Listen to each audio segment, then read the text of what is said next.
What's up YouTube, Dell here from Zephyr, and today we are bringing you the part 2 of the Blue Eyes White Dragon tier list. So for those of you that saw the first part, this is how the first part ended. If you want to know my explanations and reasoning behind those particular selected choices, then go and check out the first part. The video will be in the description below. Now, the plan for this particular video is I'm going to reshuffle and reevaluate the ones that I already have up there, and then I'm going to start placing the new ones I've been able to play and test. So as you can see, we've got Dragon Link, we've got Dark Magician, we've got Red Dragon Archfiend, we've got Light and Darkness, Dogmatika, White Forest, Magia, which is now officially more readily available for everyone, so I will talk through a different variant of that one, and you bet your bottom dollar I have combos and variants for that coming up this week as well. Odon, Mimigle, Horus, XYZ, Cannons, Fallen of Albaz, not branded, Fallen of Albaz, I'll talk about that when I get there, Tenpai and Exodia. So I'm going to go through all of these ones, we'll reevaluate what we already have, and then I'll add the new ones to it, and then kind of give you a bit more of a breakdown as well. Good evening, Silic. Built the Tenpai variant recently, can't wait for your ranking. Well, we're about to get started. So, I'm going to dive straight into it. We're going to reevaluate what we already have. So at meta, we have the Primite. I don't think anyone can really argue with that one. It is definitely the best competitive version of Blue Eyes White Dragon right now. I don't think it really does anything for Blue Eyes. And what I mean by that is it doesn't combo off with the Blue Eyes anymore. Like, I think Invoked, Centurion probably combo off with Blue Eyes more. What the Primites do is the fact that they give you another starter, they give you another way to get access to Blue Eyes, and then they give you the consistent recursion of Drill Beam. So it's basically like an insane engine. And then, of course, we've got Invoked, my personal favourite. I know it's not the best, but it's definitely my personal favourite. Then, of course, we've got Bestial, which is in the competitive zone. I still feel Bestials kind of come down to the environment. Like, they can still do stuff, but you don't really want to be banishing your own Blue Eyes cards. You kind of want to be banishing your opponent's Light and Darks. So if the environment is not Light and Dark heavy and you can't get the most advantage out of the Bestials, it's not going to be as effective. But I still feel it's a very, very good option. Then, of course, you've got the Synchron version. Again, I really agree that the Synchron version is definitely competitive. I think it's actually really, really kind of cool. It gives you a couple of different options. And one of the first changes we'll talk about is the Centurion version. So the Centurion version, I've actually had a chance to play it with a little bit more, and I would actually argue that it's on the same level as the Synchron version. The Synchron version gives you a bit more versatility and a bit more like alternative variation, but I do like how the Centurion version gives you an additional starter. The only difference is it locks you or refines you into going to these level 12 synchros, which are incredibly powerful. But it doesn't give you as much versatility as like the Synchro version, which was allowing you to get into like Synchro 10, Synchro 12, Synchro 9s, 8s, you name it. Buster Blader version, I still argue that the Buster Blader version is competitive. The biggest issue with the Buster Blader version, which is why you don't see it as much right now or as prominent, is its main strength is going first. If it goes second, it needs something that kind of helps them break a field. And when you're going second with it, if you're not playing a field breaking option, you're still kind of putting yourself at a bit of a disadvantage because you're still having to break an opponent's field and then rely on your Buster Blader cards. And when you're playing all these Buster Blader cards, technically they're all bricks if you're going second because you don't want to see any of the traps in the hand. They're not going to aid you at all. And unless you can break your opponent's field, you're not going to be able to set those trap cards and then allow them to resolve the next turn. That's where it can get very, very tricky. Metamorph, I still think it's great value for money. I think it's very, very simplistic with what it does. The whole idea is being able to get you to the red metal dragon to protect you. It gives you additional starters in the form of the metal illusionist and technically black metal dragon if you wanted to go down that route as well. So it is a very good option. It's very, very cheap. It's not on the same competitive value as the rest, but it's still very, very good. Then, of course, we've got the Chaos Max version. The idea behind this one is it does rely a little bit too much on more search cards, so it does fall foul to the like Drow and Lockbird running around.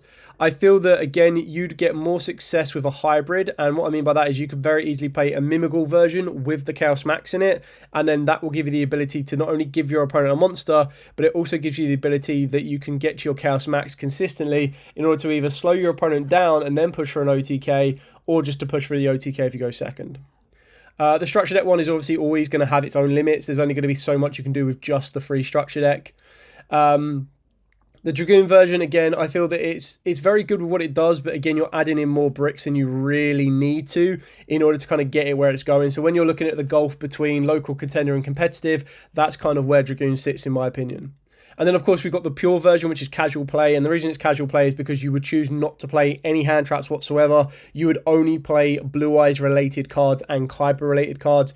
And unfortunately, when you're not playing hand traps in this current day and age, it's not really going to be able to hit the levels of competitive stand. So that's as a quick, I think that was like 3 to 5 minutes of a recap of what we've got here. The only change that I've made is the Centurion. I'm quite happy with where everything else currently stands. So we're going to start into the new version. So the new versions that I've had a chance to test and play around with. We'll start off with the Dragon Link one. I quite like the Dragon Link one. It kind of depends on if you count Dragon Link as having that Chaos option by playing the White Wyvern and Black Collapse. I've kind of kept it probably more along the lines of the Rocket version of the deck. And the Rocket version of the deck is still very, very good. It still works its way from Black Metal Dragon into Red MD. You can then still work your way into Dragon Extra Deck monsters. You don't really mind about Dragon locking yourself so early. You can still use Tracer Dragon. The biggest issue with a deck like this is it still misses something along the lines of a Savage Dragon. So if Konami were to bring back Savage Dragon, not saying they will, but if they were, that would really give you a bit more of an edge, because then you could set up a bit of a protection in order to kind of get there.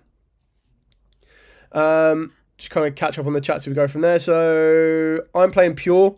So define what you mean by pure, and then we'll just in case. How do you think are they going to show the ban list tomorrow in Houston? I mean, I haven't officially seen it, but I think it was like MCOL40 said that there was something that said that to watch the stream. So I don't know if that's if that's relation to it. So Blue Sky, you say pure. What do you mean by pure? And what are you facing? Because I think this is where we say, like, I kind of count like your pure is probably like, I mean, it's probably not even structured at level. I mean, pure itself, if you were to say, right, well, I just play the Blue Eyes cards and then I play all the hand traps, okay, you're probably more looking towards a structured deck version. But to play pure, and I mean no hand traps, no nothing, I can imagine it'd be quite difficult. Anyway, Dragon Link. So the Dragon Link, in my opinion, is probably more of a local contender. It's still very good. It's still quite aggressive. So it's still kind of a good option, but I don't feel that it has the competitive consistency to get you where you need to go. So you play pure Blue Eyes with Crimson. So, but when you're talking about your list, what you play? You're playing like what? 3 Sage, 3 Maiden, 3 Wishes, 1 True Light. Like, what are you playing out of the ordinary kind of like Blue Eyes lineup? Are you playing like your standard hand traps of like Ashes, Imperms, maybe Purges if you have them? Yeah, so 17 starters, 16 hand traps. So you're probably closer to the structure deck version than you are this version in casual play. And then when you add in Crimson Dragon, are you playing like Divine Dragon? Are you playing like other level 12 targets?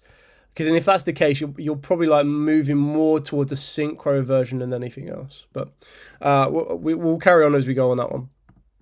The next one is the Dark Magician. Now this one I actually really do enjoy because it's basically using Yugioh and Kaiba coming together. So it's like if they were to play a tag duel with only one deck allowed and they were to smash both their decks together.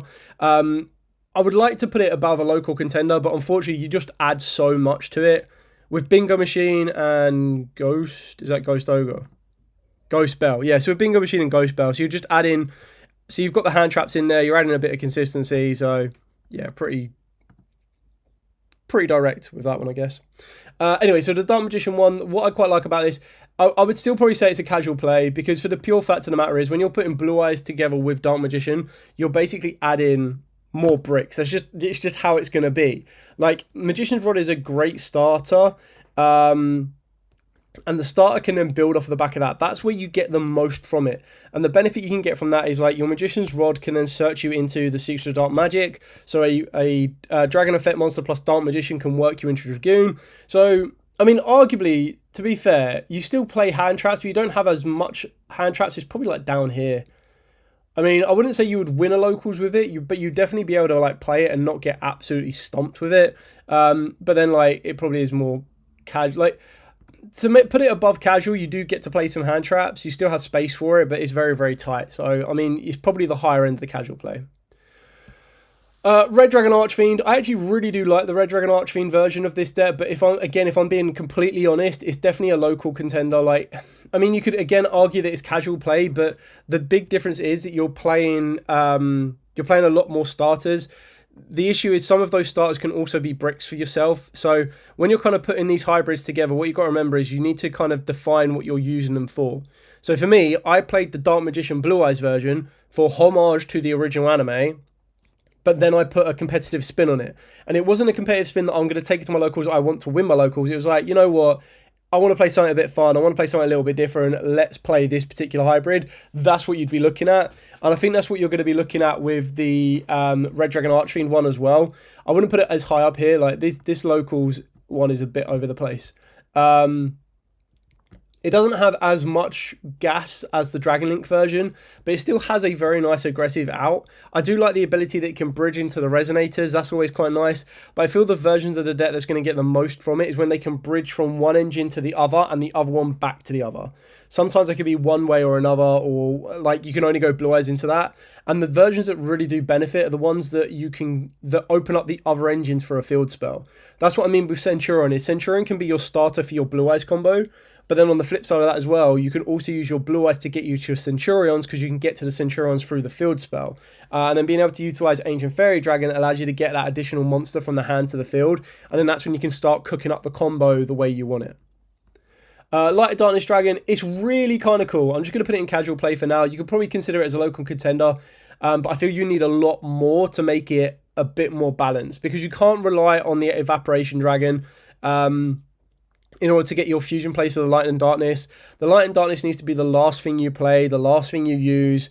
After that, it can be very, very powerful, because it can start chain blocking some of your stuff. It can start protecting some of your stuff. It really is kind of cool. So it is a really kind of fun option. I just feel that the consistency of it is quite low down, because it's not one of the ones that you can have a starter that works you into the combo. Like you could consider stuff like Safer Dragon will probably be your best one, but then you kind of need to go normal summon Safer, turn Safer into the Blue Eyes Link one, and then utilize its graveyard effect, which I don't think gets you as much advantage as the other versions. But I do still feel it's a very, very good option. Alley of the Sand. I play Blue Eyes Bestial with the Crimson Dragon combo, and it does great at locals. Master Duel is similar list with Magia through Magician Souls, but eventually scrap that for a single baby Blue Eyes Chaos Ritual. Yeah, fair enough. The DM version isn't like seriously bricky, but you add more than you need to, because when you think about it, you kind of want you add more starters. So when you look at the Dark Magician lineup, you add 3 starters in the form of Rod, and then you add technical 3 starters with Souls, plus an additional 2 starters to 3 starters with Illusion of Chaos and Preparation of Rites. So you're adding 9 starters to it. But when you're adding 9 starters to it, you're also then adding 2 Dark Magicians, so that's 2 more bricks, and then you're adding in an Eye of Timaeus, which again can technically act. I mean, I would say that, not Eye of Timaeus, sorry, Timaeus the United Dragon. I wouldn't say it's a massive brick, because you can still summon it down with by tributing off any spellcaster. So that's kind of cool. But yeah, you're adding cards that just fall foul to Drone Lock Bird. You're adding cards that don't really enhance the normal strategy that aren't going to be great. Like, you probably don't want to be playing it as a 40 card deck when you want to play it to its max potential. The next one is Dogmatikas. Now, I actually think Dogmatikas can be a very good local contender, especially now with Magia. Now, the reason that it's going to be very good in Magia is you do have a combo off of the back of Nadir's Servant that can work you into the Magia, because you can send the Herald of the Art Light, or you don't even need to send the Herald of the Art Light. You can send any monster that you need to. Search out your Maximus effect, then Maximus sends Herald of the Art Light to get you out your either the Ritual monster, which is ideally what you're looking for, like the Chaos monster, and then through your normal plays with your spells, you would search out the Ultimate Fusion through like stuff like Wishes, or even set it for True Light, and then that's how you're going to be able to work your way into a Magia, because then through your normal Blue Eyes plays, you're going to be putting Blue Eyes Ultimate Dragon into the graveyard, and then of course you'll have the Chaos monster in the hand. So that's where I think the Nadir Servant package could really work out. And the best thing about that as well is if you put a dark in the graveyard, so obviously Herald of the Art Light will be orange will be light. But then if the first card you send is a dark monster, for example, so if you were to send App Clone, El Shaddai App Clone, and off the 2 that you send off of the back of Maximus, if you were to send the Link 5 Tri-Brigade and then send Garura to draw a card, you would have 2 darks in the graveyard already. So technically what you can do is you can summon out the Magia during your opponent's turn, and then you can also summon out Winder, so you can Winder lock your opponent and have a Magia backed up, so that your Magia can protect the Winder from a trap, a monster, and a spell, which is really kind of cool. I did understand it can be dumped through Kaiser Seahorse as well as Shrine, but I think Magia is cool but not necessary. Can't wait for Pro Mates on Master Duel, because definitely is a better way to play it. Yeah, there are better ways of playing Magia. I just quite like the options that I found. There's a 1.5 card combo, but it requires you to play Blue Eyes Chaos Max, which isn't so bad at 1, because you also have the trap card that you can use the graveyard effect to ritual summon it. The only kind of like additional brick you play is Priestess. But even then, Priestess, it works if you can target it, which you can do with Sage and you can do with Mausoleum of White. So in a version, if you really, really wanted to get Magia, and Magia was your main focus, I would play 3 Nadir Servant, 1 Priestess, and Blue Eyes Chaos Max. But then you could also argue you could play Preparation of Rites to search out Illusion of Chaos, and then work your way into Magician Souls. So a couple of different options there. White Forest. The White Forest version of the deck, I haven't done as much testing with it as I would like. I feel that it does work quite nicely. It can be very, very aggro. And it kind of gives you that ability to shift from one to the other. The fact that the White Forest cards can work into Sage is really kind of cool. And the fact that you can get your White Forest to start without even needing to use your normal summon means that your first normal summon of your Sage can be held back a little bit in order to kind of get you as much field presence as possible. And then also kind of work from there. It does have the ability to set itself up with a negate before you get into the Nibiru territory. And it does also give itself the ability that you set up a negate even in Nibiru territory. So you kind of put your opponent in a position of, I haven't used my normal summon yet. I haven't used my additional normal summon. I haven't even worked my way into the Blue Eyes Link 1 yet. But I'm about to make a negate, so you have to Nibiru me now, or my next play will be a negate, and then I can still just go normal summon Sage and work my way from there. So the White Forest one is very, very aggressive. The only downside of the White Forest one is it relies on the White Forest spells and traps, so you can get them reset. Because when you can reset them, you get more advantage of them. Like being able to use a spell card twice, or being able to use it once, set it, activate it, search a card, and then build on from the back of there, can actually be invaluable. So you do need to be very, very careful with how you manage your resource in that version. But it does have a lot of gas and a lot of aggression, which is really kind of cool. The Master Magia version. Now, I'm pretty much said this with the Dogmatika one. I'm not saying that the Master Magia one is a local contender, it's so to speak. But what you've got to kind of keep in mind when you're trying to make Magia is right here, right now, Magia is not an absolute must. You don't have to play Magia. Magia is not what makes the deck competitive. It just gives you another layer. The other issue with Magia is that to make it that additional layer, you do need to play additional cards. Like you need to play a Chaos Monster. And straight away, when you're playing a Chaos Monster, there's only one Chaos Monster on its own, without adding in the Illusion Engine and everything else, that is worth playing, and that's Blue Eyes Chaos Max. Because there will be ways that you can search it from the deck, there will be ways that you can summon it out as well, so it doesn't become like an end-all, be-all kind of lockdown brick, you name it. But it does become an issue card that you don't always want to see. On top of that, it does force you to play the Blue Eyes Ultimate Dragon as well, because being able to send the Blue Eyes Ultimate Dragon from the extra deck to the graveyard sets up the second piece you need for the Magia. And it's just kind of one of them cards that its materials are a little bit specific, and the way you fusion summon it with the Ultimate Fusion, even though it's searchable, still just makes it a little bit more awkward to kind of activate, resolve, and get everything you need from without clumping the deck down too much. So it's a good version, and like I mentioned previously, I would make sure you play Nadir Servant so that you have multiple ways to get to Magia, but then you also have ways that your Nadir Servant will double up, giving you the ability to work your way into like a Winderlock to get you some draw power if you need it to search you into your hand traps, but to also set you up with some fusion spell searches.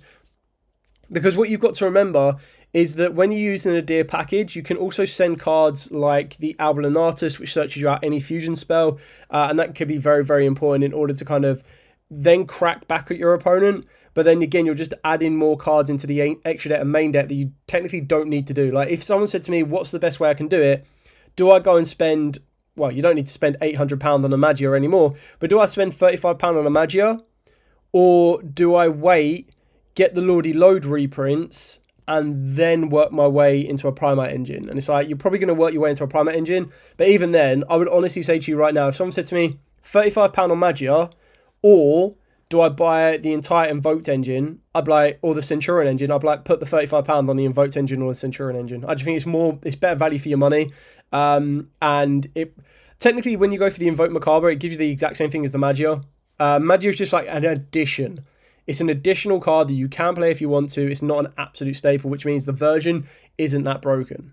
So, the next one is Odon. I actually think the Odon version is really, really good. So what I like about the Odon version is it gives it a nice control aspect, but it also has a lot of aggression behind it. What's really kind of cool is the Man with the Mark can bridge, and this is what I was saying earlier. The deck will benefit the most from a hybrid when that hybrid can either be played from the starting of a Blue Eyes card or from the starting of that engine itself. So you can go normal summon Man with the Mark. Man with the Mark, let's say Man with the Mark gets hit with a hand trap. You go, okay, cool. Man with the Mark into the Blue Eyes Link 1. Blue Eyes Link 1 gets you the Mausoleum. And as long as you've opened up a route to Sage, which you should do with Triple Maiden, Triple Wishes, and Triple Sage itself, you then have the ability to go, cool, normal summon Sage is my additional normal summon, search out, do my normal Blue Eyes combo, work my way into Ancient Fairy Dragon, destroy the Mausoleum, get me the Temple of the True Kings or Treasure of the True Kings, activate the treasures, set the Apophis trap card, and now you're basically putting yourself in a position that if they Nibiru you, you still have all of the back row to kind of go back on, and that's really what kind of gives it a nice little edge. So you go into treasures. Off of the back of True Light, which you will always have access to, you set a card, or even if you go through Wishes, Wishes will still let you add a card that you can set.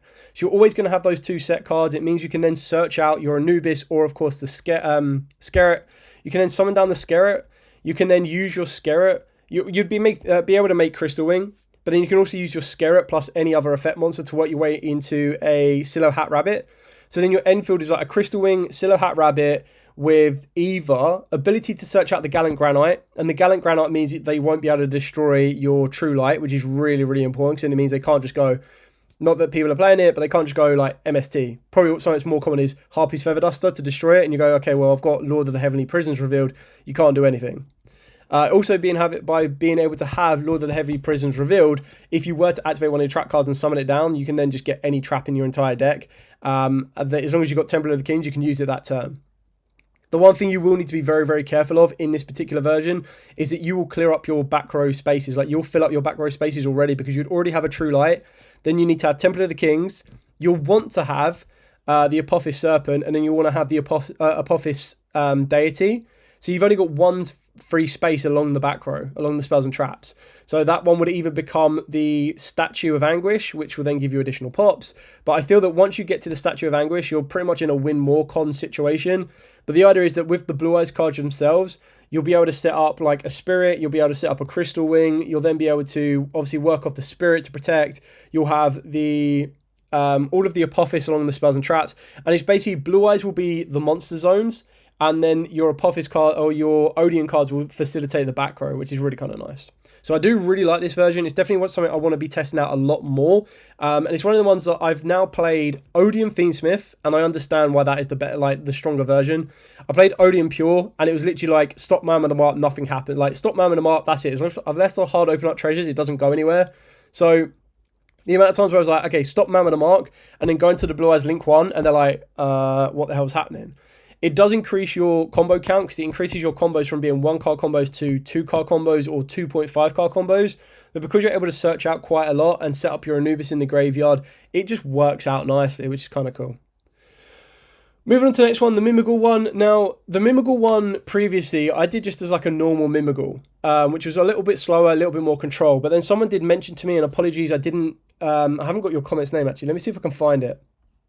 But basically, someone mentioned to me in a comment, and I thought it was really kind of cool. But basically they suggested that on the Mimigle one, which I completely agree with, they were like, what you should do is play more Mimigles. Yeah, here it is. So Meridian Max, there we go, theoretically, can you expand both engines by a bit and use Blue Eyes Chaos Max as a win con, give them a Mimigle Fairy and beat into them, leaving them with 200 life points? And basically what you would do is you would swap out Blue Eyes Jet Dragon for Chaos Max. You would adapt more to Field Breakers if you want to. But then you'd also add in Priestess.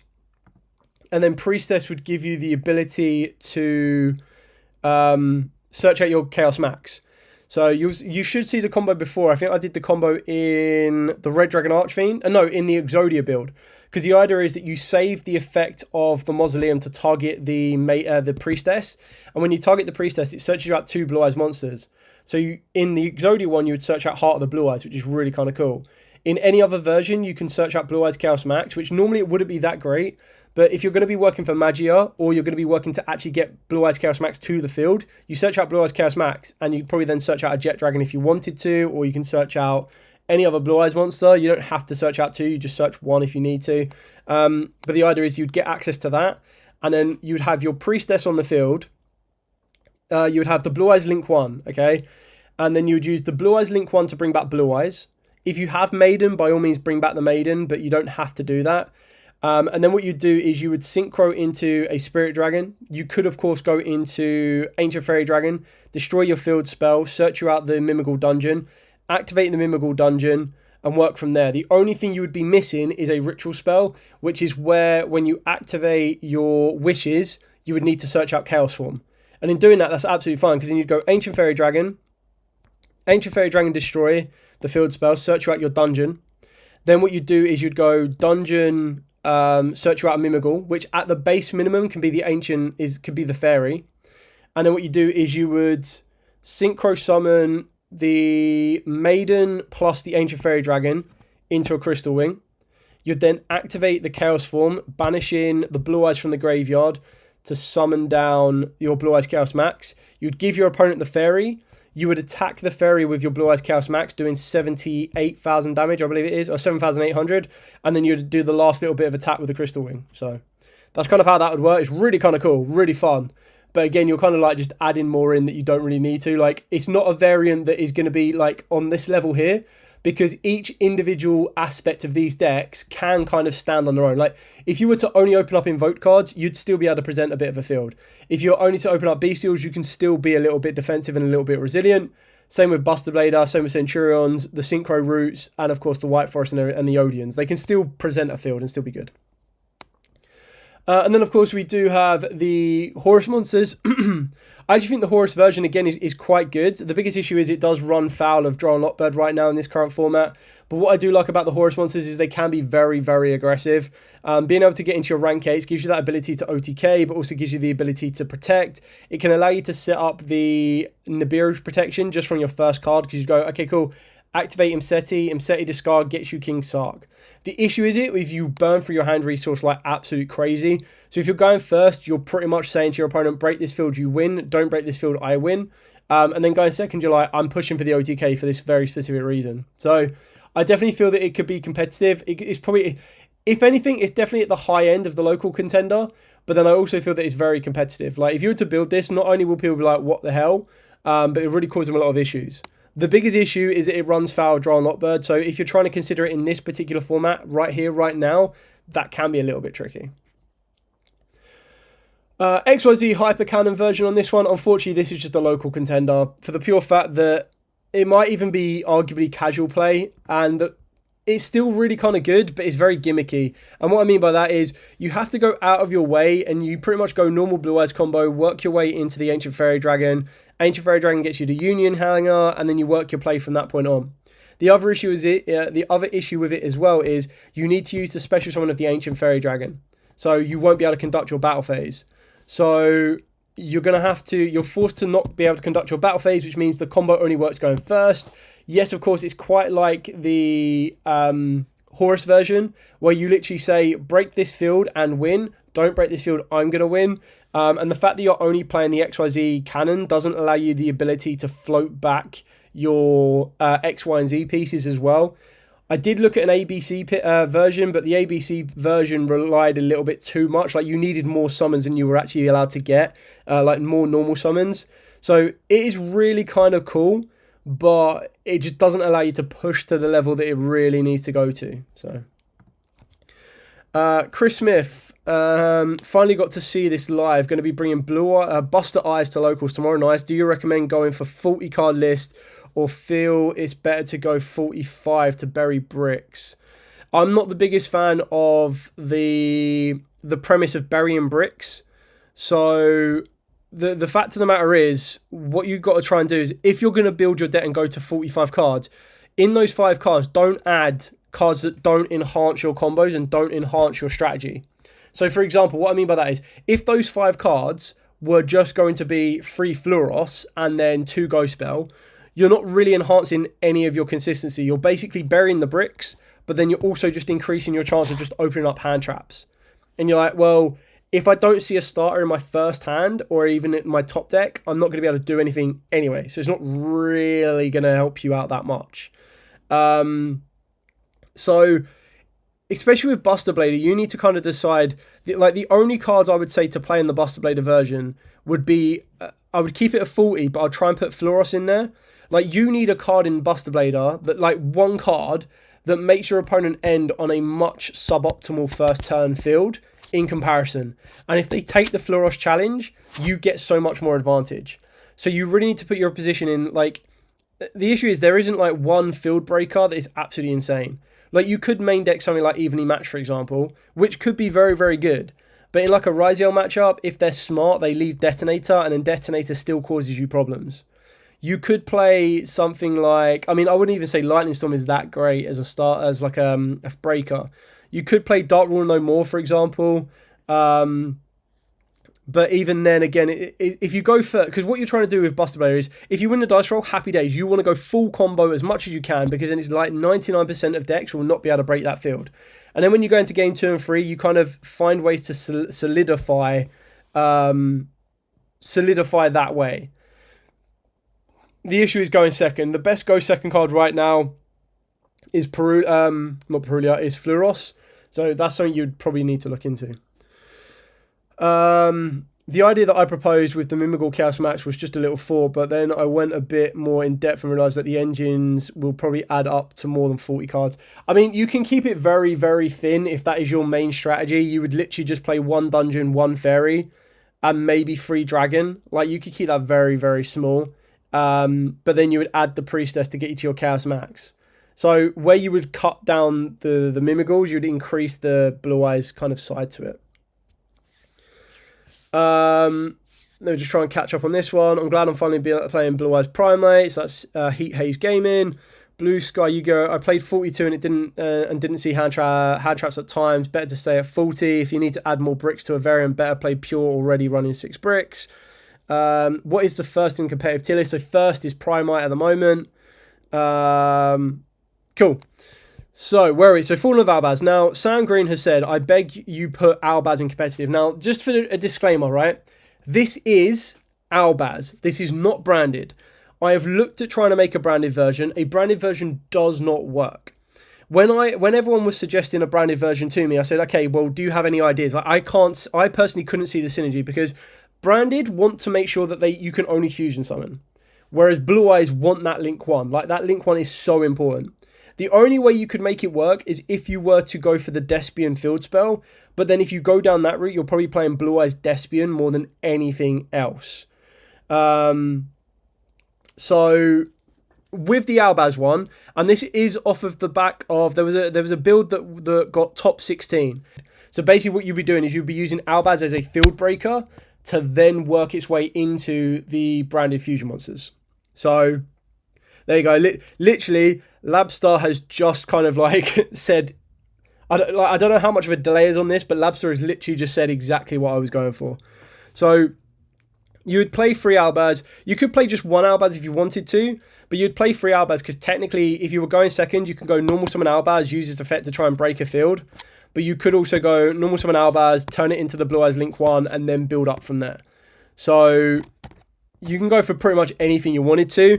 What I also do like, especially if you know you're going to be facing a lot of Blue Eyes, is I love the idea of going Hieratic Seals, summon out Albaz. Albaz then contact fuses with all of the dragons on the field, and then goes into the Ablonatus. Obviously, you don't need to do that, but I do find it pretty funny. The only other card that I would highly consider in the deck as well would be Branded in Red, for the pure fact that I just target the Albaz in the graveyard, add it back to my hand, and either reuse it or work my way into a different one. When you're looking at the rest of the branded cards and the Despian cards, the issue is they're like fairies. The only one that really works in it would be like Cartesia and Quem. But then I think when you're trying to make Cartesia and Quem, you could arguably play 1 Cartesia, But the issue is you want to use, in Branded, you want to use fusion duplication, fusion deployment. But again, that locks you into fusions for the entire turn. So you're not really enhancing your blue eye strategy because they want synchros. They don't really want fusions. So yeah, it's a very odd one. Like if you were to do it, like right now, if you were to play the lock, we've already seen that the lock lets you be competitive. Okay, I'm not classing this as a lock version. I'm classing this as just a casual. I want to make Albaz to get into a Mirror Jade. And the only ways that I'm ever going to be able to make that is if I'm going to, specifically in a Blue Eyes version, is if I play Branded in Red, Hieratic Seals, or just normal summon Albaz and go from there. So it's casual if you play it that way. If you want it to be more, you'd play it in the lock version way, which I'm pretty sure was only being played in like one Albaz. I don't think they played a lot. It was just like a spicy little mini engine. So yeah, that's where you'd probably put that. Spiros, question. Dual Daddy has already made the full list for Stampede. Are we going to have a live stream next Saturday regarding the set? We won't be doing, like, if anything, it should have been this week to go over the set. I'm not going to go over the set. I at least I don't think I will. I think I do find it very interesting. If there is a ban list tomorrow or a Forbidden Limited list update tomorrow, I find it very interesting because Stampede isn't out yet. So I do kind of question, it's like, well, do you hit cards that aren't in Stampede that are pretty obvious of what you're going to hit? Or do you just let it, like, I don't know. Basically, if there is a Forbidden Limited list update in Houston, I will watch the stream tomorrow. I'm going to be watching the stream anyway, but I will live stream the stream as a watch party or a view party tomorrow. And then we can probably talk about Stampede a little bit more in there. So, no need to apologise for being late, Spirit. Like my Saturday streaming times are like all over the place. I've just been very busy lately.